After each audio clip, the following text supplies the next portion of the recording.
प्रभात की जान पर मंडराता यह सबसे बड़ा संकट पूरे घर में एक अजीब सा सन्नाटा फैलाकर आया था। अस्पताल से लौटते समय डॉक्टर की गंभीर आवाज अब भी सभी के कानों में गूंज रही थी। अगर कुछ चमत्कार नहीं हुआ तो स्थिति बिगड़ सकती है। यह सुनते ही चंद्रिका के पैरों तले जमीन खिसक गई थी।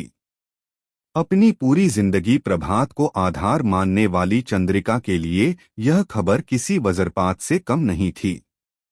घर की बड़ी बहू वसुधा भी अंदर तक हिल गई, पर उसने तुरंत खुद को संभाला, क्योंकि उसे पता था कि इस वक्त परिवार को टूटने नहीं देना है, बल्कि संभालना है। रात इतनी भारी लग रही थी कि हर मिनट किसी पहाड़ जितना कठिन महसूस हो रहा था।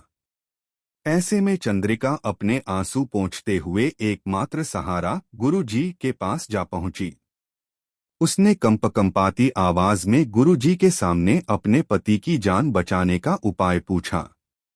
गुरुजी ने आंखें बंद कर ध्यान लगाया और कुछ पल बाद गंभीरता से बोले, चंद्रिका, प्रभात की रक्षा कठिन तपस्या के बिना संभव नहीं है।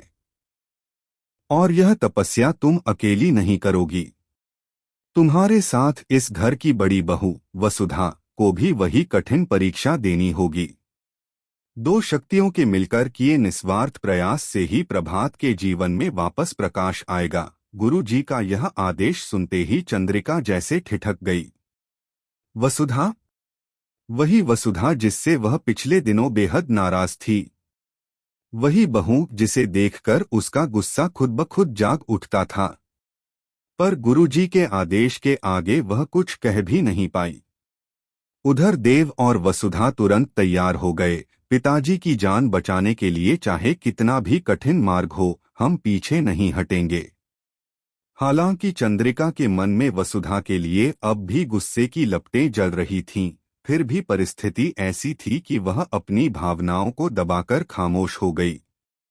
वसुधा ने उसे सम्मान से देखा और धीमे स्वर में कहा, मां जी, यह तपस्या मैं अपने ससुर जी के लिए ही नहीं, इस घर के लिए कर रही हूँ।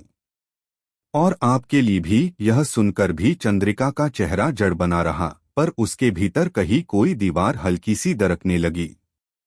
अगले ही दिन तपस्या शुरू हुई। मंदिर के विशाल प्रांगण में हवा तक गंभीर हो गई थी। एक तरफ चंद्रिका ने कठोर प्रतिज्ञा लेते हुए अपने घुटनों पर चलकर पूरे मंदिर की परिक्रमा शुरू की। उसके हर कदम से दर्द की लकीरें पैरों पर उभर रही थीं, पर चंद्रिका प्रयास से ही प्रभात के जीवन में वापस प्रकाश आएगा। गुरुजी का यह आदेश सुनते ही चंद्रिका जैसे ठिठक गई। वसुधा, वही वसुधा जिससे वह